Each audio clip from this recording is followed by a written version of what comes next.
First comment Chandrika soap review போடுங்க sister போட்டிருந்தீங்க. So Chandrika சோப்போட pH லெவல் டெஸ்ட் என்னன்னு தெரிஞ்சுக்கலாம்.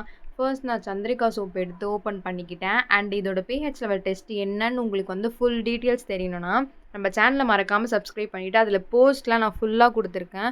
ஆல்ரெடி சொல்லியிருந்தேன். உங்களுக்கு அதோட ஃபுல் டீட்டெயில்ஸ் வேணும்னா நீங்கள் பார்த்துக்கோங்க. ஃபர்ஸ்ட் நம்ம வாட்டர் எடுத்து அந்த சோப் மேலே லைட்டாக போட்டு நம்ம நிறைய பபிள்ஸ் வர வச்சுக்கலாம். ஆனால் இதை நான் தேக்க தேக்க அவ்வளோ நுர வரவே இல்லை. அதுக்கப்புறம் நல்லா லைட்டாகவே வந்ததுக்கப்புறம் அதுக்கப்புறம் அந்த பேப்பரை வச்சு நான் மேலே வச்ச உடனே அப்படியே க்ரீன் கலரில் இருந்துச்சு. அதுக்கப்புறம் நல்லா அந்த பேப்பர் மேலே ஃபுல்லாக அந்த சோப்பு மேலே மேலே போட்டுகிட்டே இருக்கும்போது அது அப்படியே டார்க் க்ரீன் ஆயிடுச்சு. ஓகே, அந்த பேப்பர் வச்சு இப்போ பார்த்துடலாம். pH கார்டு எடுத்து பார்த்த உடனே அதில் வந்து ஒரு 9-10 கிட்ட இருந்துச்சு. இது ஒரு 10 தான் நினைக்கிறேன். அந்த பேப்பர் காஞ்ச உடனே அது கன்ஃபார்மாக 10ஆக தான் இருக்கும் போல். நான் அது காய விடாமலே வந்து 9 ஆர் 10ல் வச்சுருந்தேன். பார்த்தா அவ்வளோ டார்க்காக இருக்குது. நீங்களே பாருங்கள், 10ல் தான் இருக்குது. இது வந்து யூஸ் பண்ணக்கூடாது.